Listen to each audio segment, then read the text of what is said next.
Saya mengajak dan mengundang para investor untuk berkontribusi dalam proses ini. Tapi ini bukan kemauan aku. Aku kerja buat kita, buat kamu. Berkontribusi. Tapi kamu kan punya hak buat milih, Mas.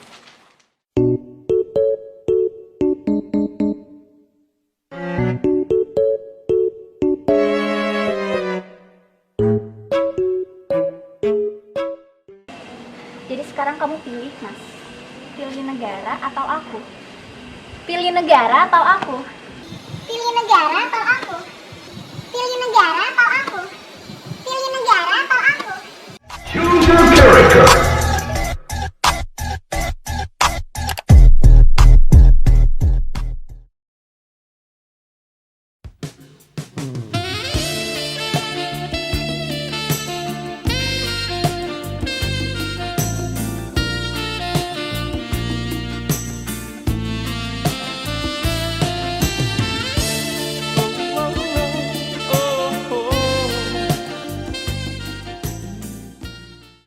Pet, tanamannya di situ.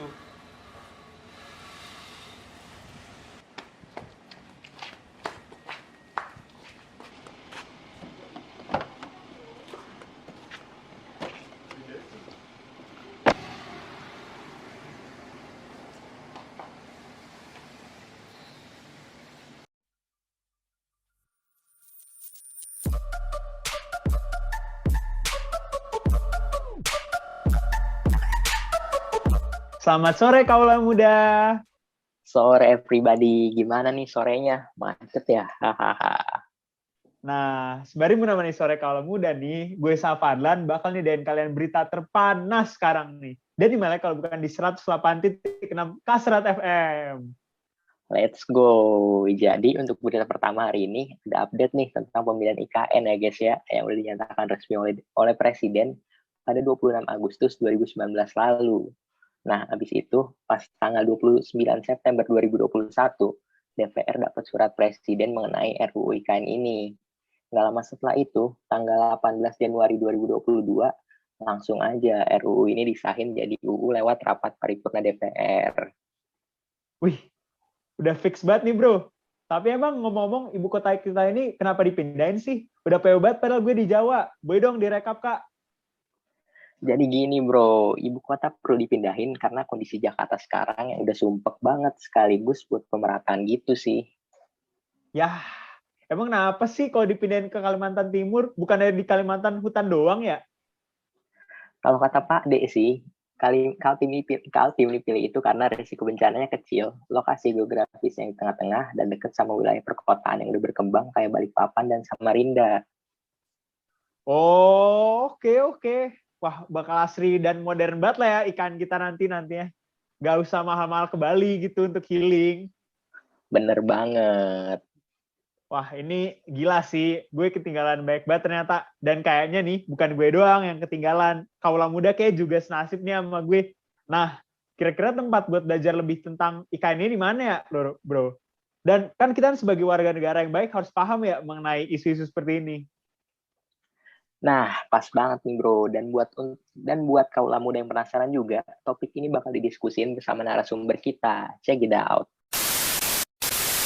Oke, selamat pagi, siang, sore, dan malam kawan-kawan Kastrat semua nih, teman-teman udah duduk di depan layar semuanya. Kita di sini ada aku Anjani Putri Arifin, BP Kastrat Inti 2022, dan di sini ada tamu spesial banget dari Bang Pape. Boleh Bang Pape kenalin diri? Halo semuanya. Sebelumnya gue mau ngucapin terima kasih dulu buat teman-teman Kastrat tentunya buat mau nih mengundang gue. Halo warga IMTI, buat yang belum kenal sama gue, kenalin nama gue Farhan Perdana. Biasanya dipanggil Pape kalau di kampus. Gue TIUI angkatan 2017.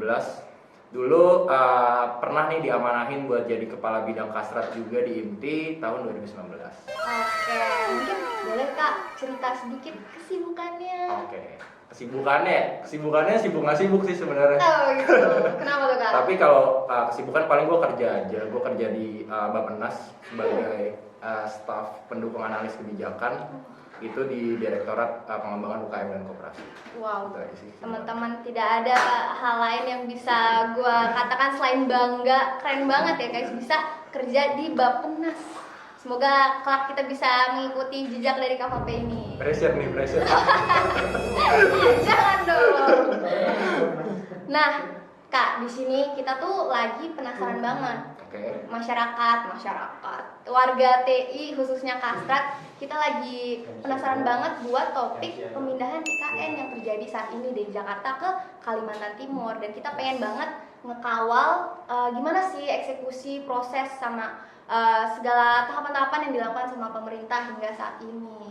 Nah, tapi sebelum masuk ke situ, mungkin mau tanya dulu nih Kak, sebenarnya alasan dari pemerintah ini melakukan pemindahan IKN ini tuh apa sih Kak? Kayak kenapa se-urgent itu? Padahal saat ini kan Indonesia itu lagi mengalami masa pemulihan COVID-19 kan. Nah, apakah pertumbuhan ekonomi kita itu nggak keganggu? Dimana si jumlah anggaran pemindahan IKN ini tuh cukup besar Kak, di era APBN hampir 466 triliun Kak. Gimana? Oke. Sebelum kita ngomongin alasan atau urgensi pemindahan IKN, gue mau throwback dulu nih ke belakang. Gue mau narik dulu ke belakang sejarah pemindahan ibu kota gitu. Lu tau nggak sejarah pemindahan IKN ini apa gitu di baliknya? Wah, maksudnya dulu sebelumnya pernah terjadi? Wah, aku nggak tahu. Oke.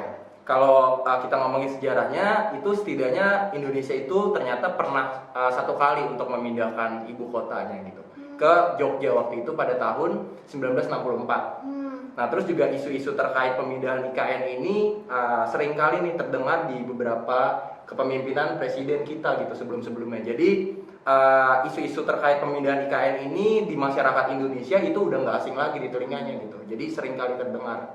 Lalu setelah kita ngomongin sejarahnya, gue bakal ngomongin alasan ataupun urgensi pemindahan IKN gitu. Ternyata ada beberapa faktor-faktor utamanya nih untuk pemindahan IKN ini gitu.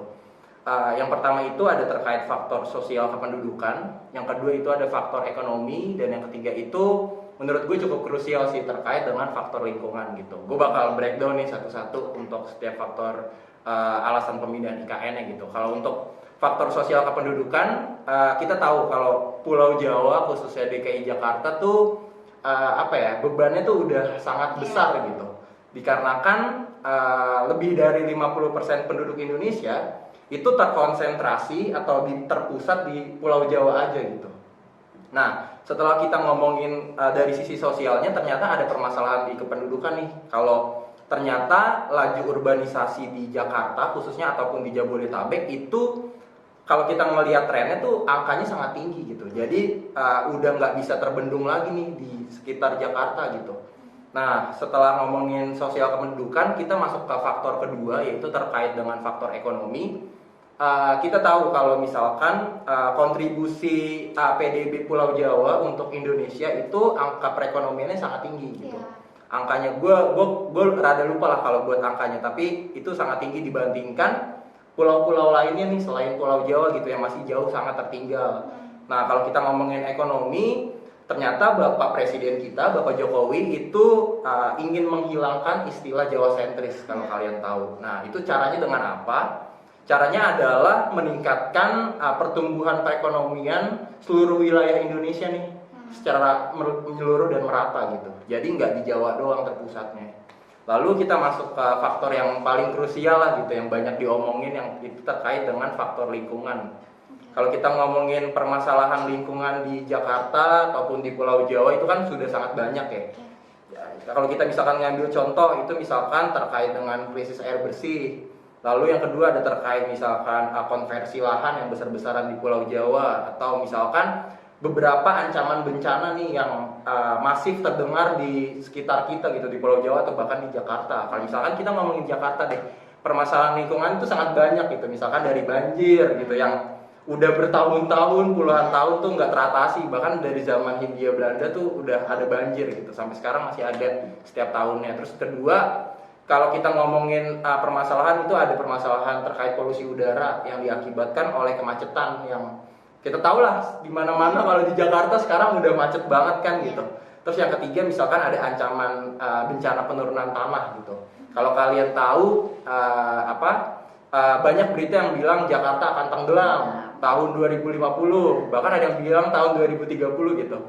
Nah gitu. Jadi itu terkait dengan faktor-faktor utama pemindahan IKN. Lalu setelah kita ngomongin background, apa sejarahnya, kita ngomongin alasannya, kita kaitin nih sama kondisi pandemi sekarang gitu.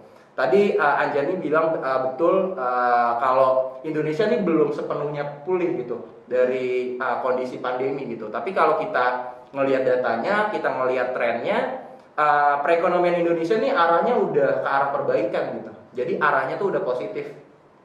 Oke, berdasarkan alasan-alasan tersebut bisa dimulainya nih rencana pemindahan IKN yang sudah digaungkan kalau nggak salah tuh tahun 2020 kemarin secara bertahap gitu. Jadi mulai dari tahapan 2020 hingga tahun 2050 mendatang seperti itu.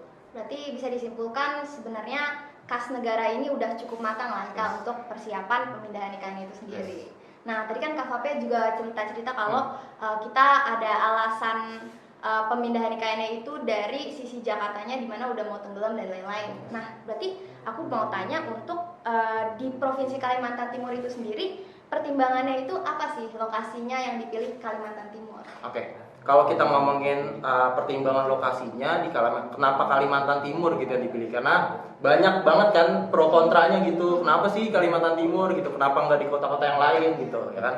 Nah, kalau kita tadi alasan yang kedua yang terkait faktor ekonomi itu menurut gue salah satu faktor pendukung utamanya gitu. Karena kalau kita ngelihat datanya, Pulau Kalimantan itu salah satu kontribusi PDB-nya tuh masih jauh tertinggal dibandingkan pulau-pulau lainnya. Terus juga kalau kita ngelihat titik sentralnya, Pulau Kalimantan itu berada di tengah-tengah di Indonesia. Jadi diharapkan dapat menyeluruh nih, dapat ke kanan dari utara ke selatan gitu. Jadi tercakup semuanya gitu. Itu sih. Jadi dari sisi ekonominya sama dari faktor geografisnya. Gitu. Oke, berarti jadi perjalanan logistiknya lancar lah ya Kak, dari Sabang sampai Merauke. Oke. Nah, selanjutnya nih Kak. Kebijakan pemindahan IKN ini kan menimbulkan banyak pro dan kontra banget nih di masyarakat. Bahkan muncul petisi penolakan pemindahan ibu kota ke Kalimantan. Dari Kak Fafe sendiri itu tanggapannya bagaimana? Oke. Menarik ya, maksudnya kalau kita ngomongin polemiknya gitu, pro dan kontranya. Tapi sebelumnya gue mau nyamain dulu nih persepsi sama teman-teman yang nonton di sini juga. Kalau ternyata setiap kebijakan yang dikeluarkan oleh pemerintah ataupun pemangku kepentingan itu tidak bisa menyenangkan seluruh pihak gitu. Kita sepakat di hal itu dulu gitu. Ternyata pasti setiap kebijakan itu pasti ada pro dan kontranya, pasti ada dampak positif dan dampak negatifnya gitu. Kita nyamain di situ dulu. Tapi poin penting yang mau gue highlight di sini adalah jangan kita fokus terhadap polemiknya aja. Jangan kita fokus terhadap pro dan kontranya aja gitu. Tapi kalian sebagai mahasiswa gitu yang nonton Kasra TV, kalian bisa berbuat banyak gitu dengan mengkritisi setiap kebijakan pemerintah yang diambil. Salah satunya misalkan isu pemindahan IKN gitu. Kalian bisa mengkritisi dari positifnya apa, negatifnya apa gitu. Terus juga kalian bisa nih mengawal setiap proses-proses pemindahan IKN dengan baik gitu. Oke, kalau misalkan kita ngomongin pro dan kontranya banyak ya gitu. Misalkan gue ngambil contoh tadi yang sempat dibahas terkait dengan lokasi pemilihan IKN, kenapa di Kalimantan Timur. Terus juga pengesahan RUU IKN yang banyak terdengar kalau itu dinilai tergesa-gesa gitu. Tapi yang mau poin penting gue highlight itu jangan kita fokus di situ gitu. Kita perlu melihat background story-nya dulu. Ternyata pemerintah tuh udah menyiapkan pemindahan IKN ini dari jauh-jauh hari. Kalau nggak salah itu dari tahun 2020 gitu. Jadi pemerintah khususnya Bappenas itu sudah menyiapkan suatu studi kelayakan ataupun feasibility study. Anak TI pasti belajar lah di sini gitu kalau terkait feasibility study. Terus juga Bappenas tuh udah menyiapkan master plan untuk pemindahan IKN ini secara bertahap gitu. Nah, selain Bappenas banyak KL ataupun kementerian lembaga di sini yang terkait gitu untuk mendukung rencana pemindahan IKN ini. Misalkan gue mau ngambil contoh terkait Kementerian Perhubungan, mereka tuh mengeluarkan suatu studi untuk mengembangkan sistem transportasi cerdas. Wah, apa itu? Nah, itu untuk mendukung konsep smart city yang sudah direncanakan untuk pemindahan IKN gitu. Oke, nah kalau kita jadi poin penting yang mau gue highlight lagi, balik lagi nih gue bilang, kita jangan fokus terhadap pro dan kontranya, tapi kita sebagai mahasiswa balik lagi apa yang bisa kita lakukan gitu. Kita bisa mengkritisi setiap kebijakannya, kita bisa mengawal isunya, bahkan kita bisa sosialisasi ini ke masyarakat dampak-dampak pemindahan IKN buat masyarakat sekitar kita tuh apa gitu.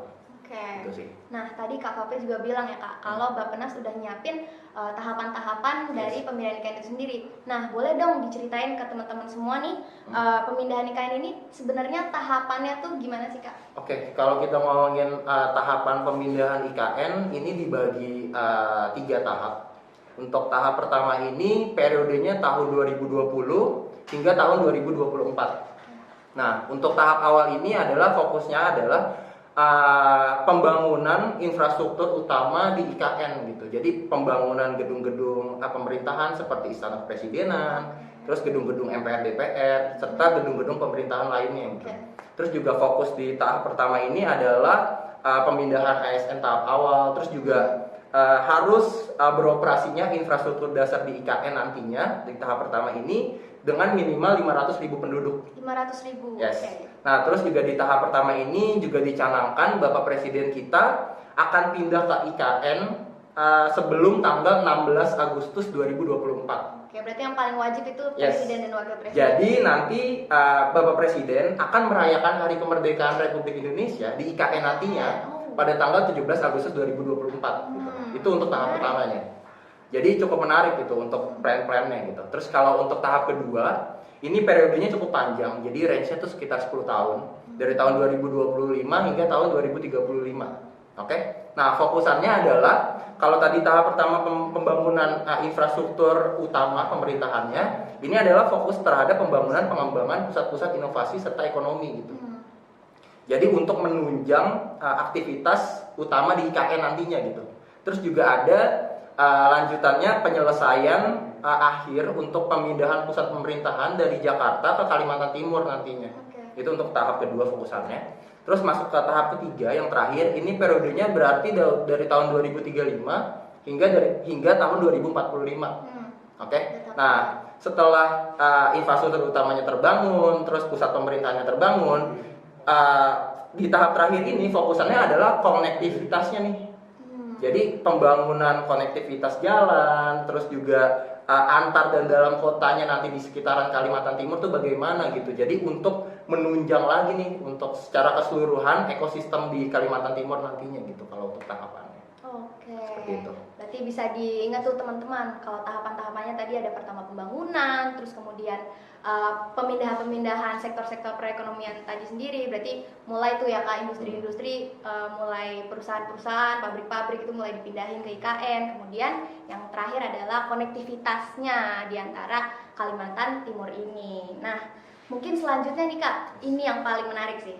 Kira-kira tantangan terbesarnya bagi pemerintah sendiri dalam memindahkan IKN itu tuh apa sih Kak? Kayak ada yang bilang regulasi itu merupakan tantangan terbesar, tapi ada juga yang bilang kalau proses transmigrasinya. Oke.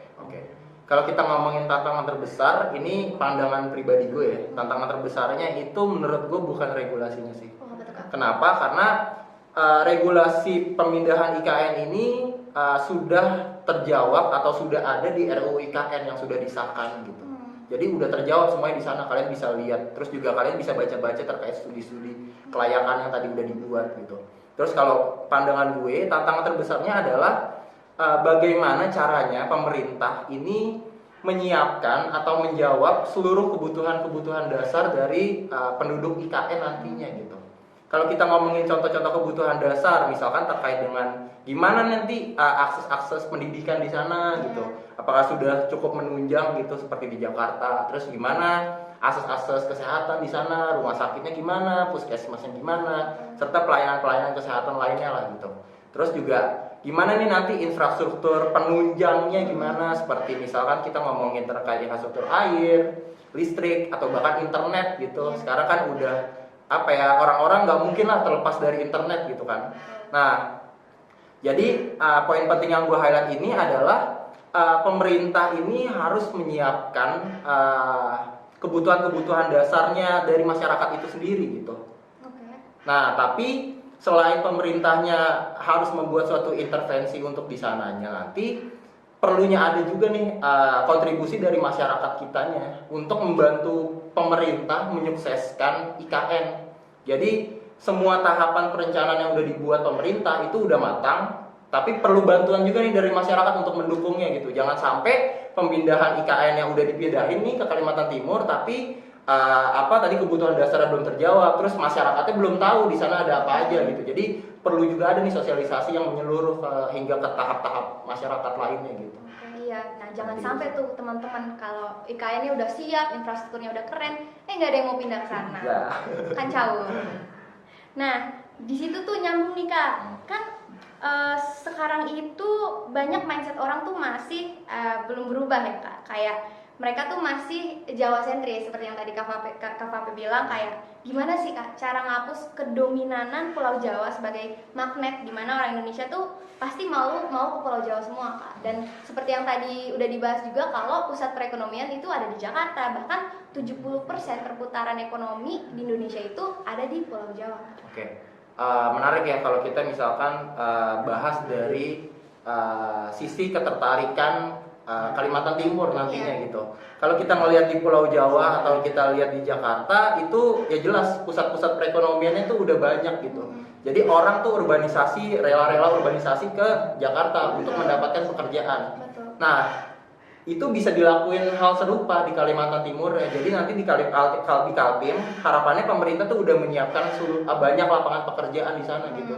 Terus juga jadinya masyarakat tuh tertarik untuk pindah ke Kalimantan Timur nantinya. Jangan sampai masyarakatnya disuruh pindah tapi mereka nggak tahu mau ngapain gitu kan. Jadi perlu adanya pembangunan industri, terus juga UMKM di sana tuh perlu didorong juga untuk meningkatkan produktivitas mereka dan lain-lain. Terus juga perlu ada kontribusi nih buat dari masyarakatnya membantu pemerintah. Jangan pemerintahnya doang yang menyiapkan lapangan pekerjaannya, tapi masyarakat yang mampu atau perusahaan-perusahaan besar, industri besar gitu juga perlu nih bantu pemerintah untuk menyiapkan lapangan pekerjaan di sana gitu. Jadi menurut gua ketika banyak lapangan pekerjaan di Kalimantan Timur itu bisa jadi magnet tersendiri sih. Itu bisa jadi pasar yang niche lah, yang belum banyak orang di sana gitu. Jadi itu menjadi daya tarik sendiri sih untuk masyarakat pindah ke IKN nantinya. Oke, berarti highlightnya nih teman-teman, sebenarnya udah cocok banget sih sama anak industri. Kalau jadi masyarakat itu harus kontributif, kayak nilai TI kita SRCK guys. Kita udah, anak TI itu udah masyarakat yang keren banget lah pokoknya ya guys. Nah, eksekusi udah kita kupas habis. Sekarang kita bakal masuk ke dampak dari pemindahan IKN itu sendiri Kak. Jadi bagaimana sih Kak dampak pemindahan IKN bagi berbagai aspek di lingkungan hidup, baik dari Jakarta itu sendiri dan Kalimantan Timur yang bakal dipindahkan nantinya. Oke.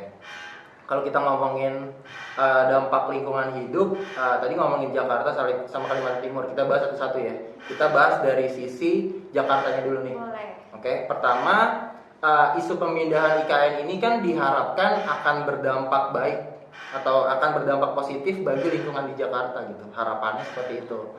Tapi harapan itu akan cuma harapan tanpa adanya intervensi ataupun langkah-langkah taktis dari pemerintah itu sendiri untuk menyelesaikan permasalahan di Jakarta gitu. Jangan sampai IKN-nya udah dipindahkan tapi tidak ada intervensi untuk lingkungan di Jakarta gitu, sama aja bohong kan. Betul. Jadi pemerintah perlu menyiapkan suatu rencana strategi gitu kalau misalkan kita ngomongin di teknik industri, ataupun langkah-langkah taktis lah untuk menyelesaikan permasalahan lingkungan Jakarta satu persatu gitu, pelan-pelan. Nah, selain intervensi dari pemerintah, kita sebagai masyarakat nih perlu juga nih untuk membantu pemerintah untuk berkontribusi bagi lingkungan di Jakarta gitu. Mungkin gue mau ngambil contoh-contoh sederhana aja lah, hal-hal kecil yang bisa kita ambil gitu, yang bisa kita bantu sebagai mahasiswa khususnya gitu. Ya hal-hal klise kayak misalkan jangan buang sampah sembarangan, ya kan. Terus juga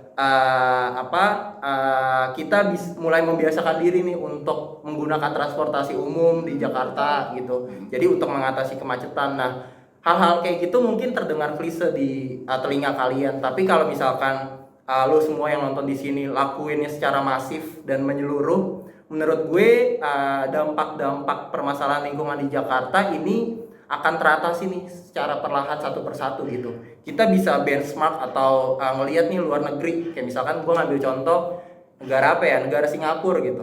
Negara Singapura, pemerintah di sana sudah menyiapkan suatu strategi dampak lingkungan yang jelas gitu. Jadi punya sanksi yang tegas dan sebagainya. Nah, karena sanksinya tegas, masyarakat Singapura itu sangat disiplin terhadap masalah lingkungan di sana gitu. Jadi kayak misalkan mana ada warga Singapura yang berani buang sampah sembarangan gitu, ya kan? Nggak ada. Sanksinya gede Ya kan, banget. sanksinya gede banget. Jadi menurut gue perlu gerak bersama-sama sih antara pemerintah sama masyarakatnya untuk membantu nih menyelesaikan permasalahan lingkungan di Jakarta gitu. Karena kalau ngomongin masalah lingkungan di Jakarta itu kan banyak banget ya. Yang tadi gue bilang terkait krisis air bersih, terus konversi lahan atau ancaman bencana lah kayak banjir nggak selesai-selesai, polusi udara akibat kemacetan, serta penurunan tanah gitu. Jadi satu-satu lah kita mau 5 tahun pertama kita fokus menyelesaikan apa dulu nih? Oke, menyelesaikan banjir. Terbukti menyelesaikan banjir, terus kita maintain, terus kita selesaiin lagi nih dampak-dampak lingkungan lainnya gitu. Jadi pelan-pelan.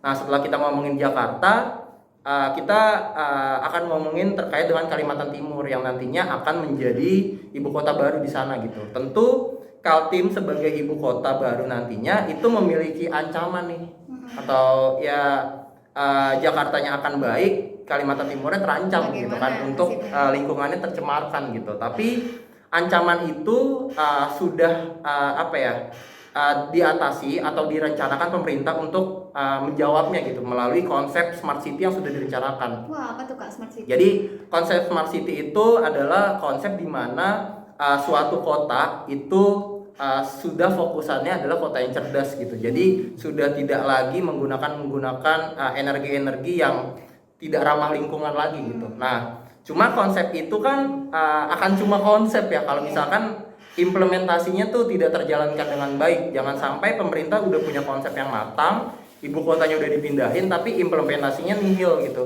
Jadi menurut gue perlu adanya pengawalan khusus nih dari masyarakat ataupun kita semua, terus juga dari pemerintahnya perlu menyiapkan suatu regulasi khusus sih kayaknya untuk membangun keberlanjutan dari konsep smart city yang sudah direncanakan gitu. Oke. Gitu sih. Mungkin ini pertanyaan terakhir Kak. Mengapa sih Kak mahasiswa tuh harus mengerti dan paham mengenai pemindahan IKN ini? Dan apa yang bisa kita lakukan sebagai mahasiswa dalam menanggapi kebijakan pemindahan IKN ini? Oke, kalau kita ngomongin apa yang bisa dilakuin mahasiswa, menurut gue ini pertanyaan yang paling menarik sih daripada pertanyaan-pertanyaan sebelumnya gitu. Kenapa? Karena pandangan gue, lu semua sebagai mahasiswa, harapannya jangan lu terlalu fokus terhadap satu isu doang gitu, yaitu isu pemindahan IKN. Tapi lu nggak tahu nih isu-isu lainnya yang ternyata banyak yang berdampak bagi masyarakat gitu. Karena kenapa? Karena menurut gue lu egois sebagai mahasiswa kalau misalkan lu nggak peka sama sekali terhadap lingkungan sekitar lu gitu. Mungkin ini bisa sebagai bahan renungan kalian, refleksi diri kalian gitu. Ternyata banyak dari teman-teman kalian atau mungkin kalian yang dalam tanda kutip ya kasarnya gitu, kalian disubsidi, dibantu kuliahnya pakai uang rakyat gitu. Betul. Terus kalau dari sisi lain, kalau kalian berkaca juga banyak dari teman-teman kalian yang nggak punya nih kesempatan kayak kalian gitu untuk bisa berkuliah, untuk bisa mendapatkan akses pendidikan terbaik gitu. Salah satunya di Teknik Industri UI gitu. Jadi sayang aja sih kalau misalkan kalian nggak tahu isu apa-apa gitu sebagai mahasiswa gitu. Nah, mungkin gue nggak bisa maksa nih untuk kalian semua sebagai mahasiswa untuk bisa paham atau mengerti terhadap semua isu gitu. Baik dari isu-isu politik, isu-isu ekonomi, isu-isu sosial, budaya, dan sebagainya macamnya gitu. Tapi kalian bisa memulai dari satu hal atau dari satu isu yang mungkin kalian memiliki ketertarikan gitu. Jadi pasti kan dari kalian nih sebagai yang nonton, pasti kalian ada satu isu yang kalian suka kan? Iya, pasti. Ya kan? Nah, mungkin kalian bisa mulai dari situ gitu. Nah, sebagai pemantiknya mungkin isu-isu terkait pemindahan IKN ini bisa sebagai bukti buat ngelihat seberapa cinta lu gitu terhadap Indonesia, tanah air lu gitu. Karena lu sebagai mahasiswa, IKN mau dipindahkan, tapi lu nggak tahu apa-apa gitu. Menurut gue sayang aja sih.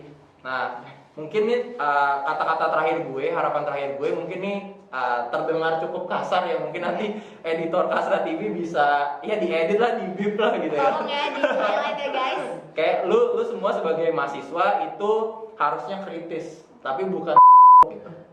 Oke, kenapa? Gue mau ambil contoh demo kemarin gitu yang tanggal 11 April ya. 11 April 2022 gitu.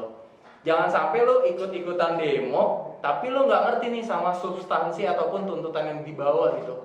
Jangan sampai lu demo cuma ikut-ikutan sama temen lu, cuma buat konten Instagram doang Dan gitu. malah bahkan akhirnya Iya. menimbulkan rusuh ya. Ya, lu cuma menimbulkan kerusuhan doang. Jadi menurut gue apa ya? Lu mahasiswa tuh harusnya kritis dan cerdas juga gitu. Jangan ya kritis doang tapi kan percuma gitu. Jadi itu sih apa? Ketika lu udah mengerti suatu isu, menurut gua nggak ada ruginya sih lu punya banyak wawasan sebanyak-banyaknya gitu. Karena pandangan lu itu akan terbuka nantinya. Pemikiran-pemikiran itu akan terbuka, akan kritis gitu. Nah, ketika lu udah paham suatu isu, baik dampak positif atau negatifnya, lu bisa juga nih mengkritisi setiap kebijakan dari pemerintah yang dibuat gitu. Terus lu bisa mengawal setiap isu nanti keberlanjutannya kayak gimana. Misalkan isu-isu terkait pemindahan IKN kan akan dilakukan secara bertahap ya. Iya. Jadi lu bisa mengawal nih setiap tahapannya udah sampai mana gitu hingga tahap akhir pemindahan nantinya. Terus juga ketika lu udah mengerti suatu isu, lu bisa mensosialisasikan nih ke lingkungan sekitar lu, ke teman-teman lu, ke keluarga lu bahkan. Betul. Atau mungkin nantinya lu bisa berdampak baik buat masyarakat itu sendiri gitu. Karena masih banyak masyarakat di luar sana yang belum paham nih terkait isu-isu, terutama isu terkait pemindahan IKN gitu. Oke. Seperti itu. Nah, jadi teman-teman mungkin itu sih, kita harus buka mata, buka pikiran, dan ketika pemerintah tuh punya suatu kebijakan, kita instead of mengkritis, kita bisa bantu juga sedikit-sedikit ke pemerintah. Contohnya pemindahan IKN ini, daripada kita mengkritik ya Kak, dan mengkritik yang kontra terhadap pemindahan ini, justru kita lebih memikirkan solusi. Contohnya kita sebagai masyarakat Jakarta yang ditinggalkan untuk memikirkan solusi-solusi yang menjadi permasalahan di Jakarta saat ini, ya kayak yang tadi dimana kita banjir. Berarti jadi teman-teman harus jangan sampai buang sampah sembarangan di kali dan sebagainya. Oke, mungkin Kak, karena udah sore juga nih, kita mau buka, kita tutup, dan teman-teman semoga bisa bermanfaat ini pencerdasan dan tentang IKN-nya. Dan terima kasih juga Kak Valpe udah mau ngeluangin waktu nih buat ngobrol-ngobrol bersama warga teknik industri. Yes. Mungkin gue boleh ngasih kata penutup nggak? Boleh banget Kak. Mungkin gue mau ngucapin sekali lagi terima kasih buat Anjani, buat teman-teman Kasrat semuanya, buat penonton Kasrat TV gitu, penonton setianya. Iya. Terus juga ketika gue ngucapin terima kasih, gue juga mau minta maaf juga kalau misalkan ada disinformasi yang gue sampaikan gitu. Jangan kalian yang nonton percaya 100% terhadap gue gitu. Omongan gue bisa salah juga, kalian perlu cari sumber-sumber yang lainnya gitu. Terus juga mungkin gue sorry juga nih kalau misalkan ada kata-kata yang terlalu kasar gitu, nanti mungkin bisa diedit lah. Gampang. Gitu aja. Gampang banget.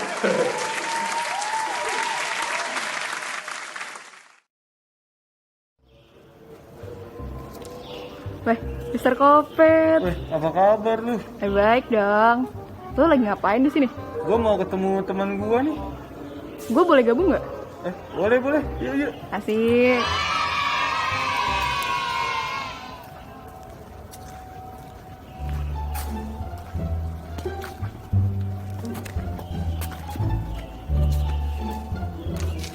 Wah, gila. Rajin banget nih baca buku.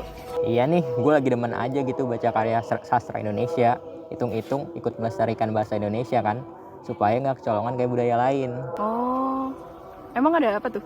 Nah, baru-baru ini Malaysia itu mengusulkan bahasa Melayu supaya dijadiin bahasa kedua ASEAN. Kata Perdana Menterinya sih, ada 300 juta penutur bahasa Melayu di ASEAN. 300 juta. 270 jutanya dari Indonesia semua tuh. Nah, data yang abu-abu ini masih menimbulkan banyak perdebatan di masyarakat. Selain banyaknya penutur bahasa Melayu di Indonesia, masyarakat Indonesia juga beranggapan bahwa bahasa Melayu sama bahasa Indonesia itu beda.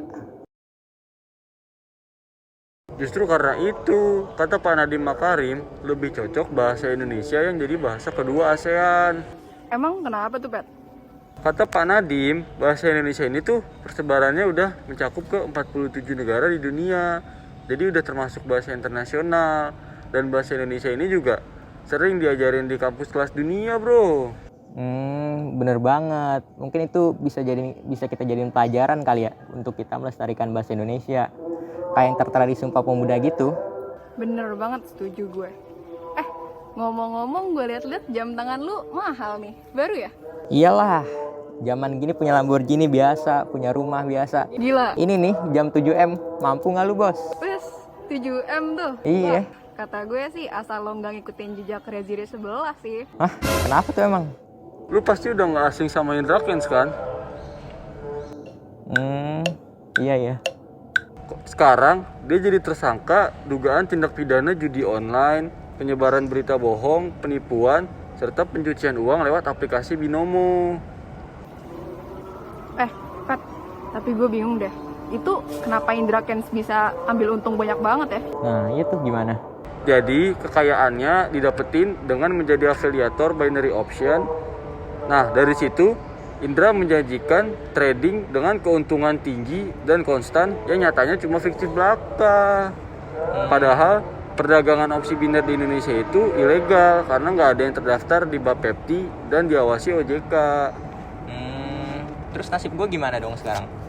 Makanya masyarakat yang berniat maupun udah terjun di dunia investasi harusnya bijak dalam memilih platform tepatnya melakukan transaksi serta mengkonfirmasi lagi keamanannya dalam list Bapepti dan berada di bawah pengawasan OJK. Bener banget. Kalau gue sih hati-hati gitu untuk nyari platform trading online. Iya sih, bener-bener setuju gue. Bentar. Halo? Oh, lu udah di depan. Bentar ya, gue samperin. Pat, bareng nggak? Yuk. Yuk.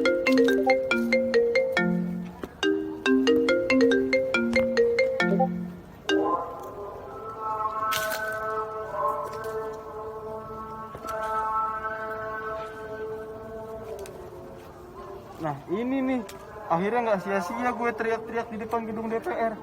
Lu ngapain teriak-teriak depan gedung DPR, gue tanya?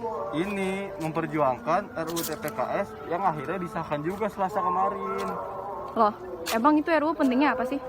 Jangan salah, RUU tentang tindak pidana kekerasan seksual ini terdiri dari 93 pasal dan 8 bab. RUU TPKS ini tuh poin-poinnya tuh yang pertama, dengan diarahkannya RUU TPKS, penyidik gak bisa menolak perkara kasus kekerasan seksual atas alasan apapun. Yang kedua, pengklasifikasikan jenis kekerasan seksual. Kalau yang ketiga, gak boleh diselesaikan dengan restoratif justice. Aturan ini bertujuan untuk menghindari upaya penyelesaian perkara pakai uang. Terus yang terakhir tuh pengakuan dan jaminan hak korban. Wah, gila, RUU sebagus gitu kenapa lama banget deh mandeknya? Biasalah, sempat ada perbedaan pendapat antara orang-orang mengenai seksual consent. Jadi ada yang bilang tuh RUU TPKS ini gak melarang seks di luar nikah dengan alasan sama-sama suka. Wah. Ada Mr. Kopet juga. Jan. Oh, apa kabar? Baik. Lagi ngomongin apa sih tadi? Kayaknya seru banget. Ini nih, jadi RUU TPKS berhasil tembus juga setelah kemarin demo-demo. Oh, yang demo kacau banget itu ya? Nah, untung ya, tapi perjuangan kita nggak sia-sia. Bener tuh. Ngomong-ngomong kemarin tuh ada aksi lagi nggak sih? Demo apa lagi sih tuh? Oh, ini nih, gue bacain. Jadi, hari Senin kemarin, mahasiswa yang tergabung dalam BMSI menggelar aksi dengan tujuan untuk menuntut para elit politik untuk menolak penundaan pemilu 2024 maupun wacana perpanjangan masa jabatan presiden melalui pengamandemenan. Nah, tapi sayang banget sih kemarin tuh demo ada yang disusupin, sampai ada yang babak belur pula. Gila, sampai ada yang dikeroyok tuh. Iya cu, dosen fisik pula, Pak Ade Armando tuh. Itu tuh akibatnya polarisasi masyarakat di tengah gejolak sosial, di tengah pandemi.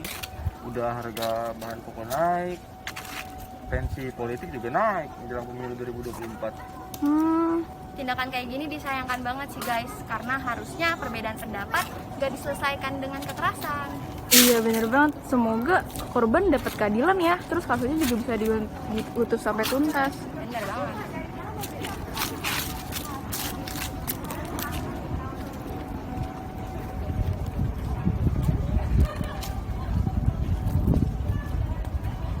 Nah, lu ngapain berhenti tiba-tiba, Jan? Gue kalau ngelihat danau kenanga kayak gini, gue jadi flashback deh. Oh, ada buaya ya?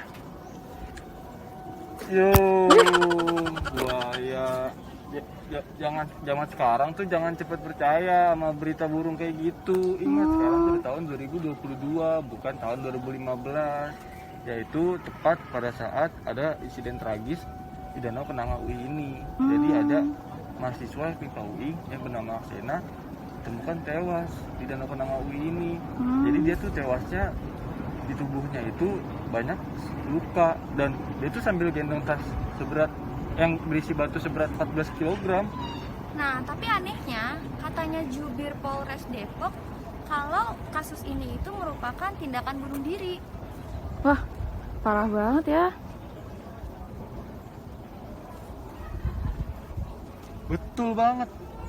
Padahal nih udah 7 tahun kasus Aksena, tapi keluarganya tuh masih berjuang untuk menuntut kejelasan dan menangkap pelaku. Nah, BEM UI pada tanggal 29 Maret kemarin juga menggelar aksi damai untuk menuntut kejelasan dan menuntut pihak kampus untuk segera membantu untuk menyelesaikan kasus ini. Maka dari itu guys, udah 7 tahun kasus ini berlalu. Kita jangan hanya mengenang almarhum Aksena ini, tetapi kita juga harus mengusut hingga kasus ini menemui titik terangnya. Oh iya, setuju gue. Semoga korban bisa mendapat itu ya, keadilan keluarganya juga. Amin. Wih. Ngomong-ngomong, buayanya mana ya?